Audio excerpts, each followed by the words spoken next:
front. That's what it looked like. Got the slag off. You see it's already falling off. So it gives me an idea that it's a good or a decent weld. Now let's see.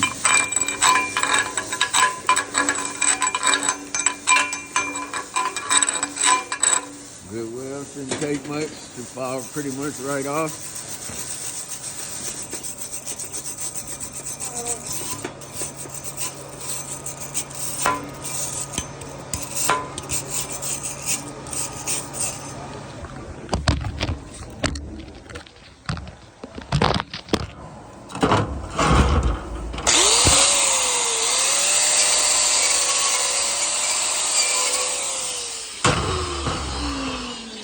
Had to buff that thing.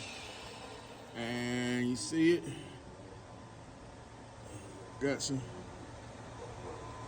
dimes in there. Got a little hole in there as well. Right there. As we know about my distance. That's when my distance started to come off a little bit. Don't pay attention to this right here. That's not part of the weld. That's part of the coupon. But this is the weld right here coming across. See the dimes. So we are making progress, but like I said, it's that first joint overhead, so let's keep it going.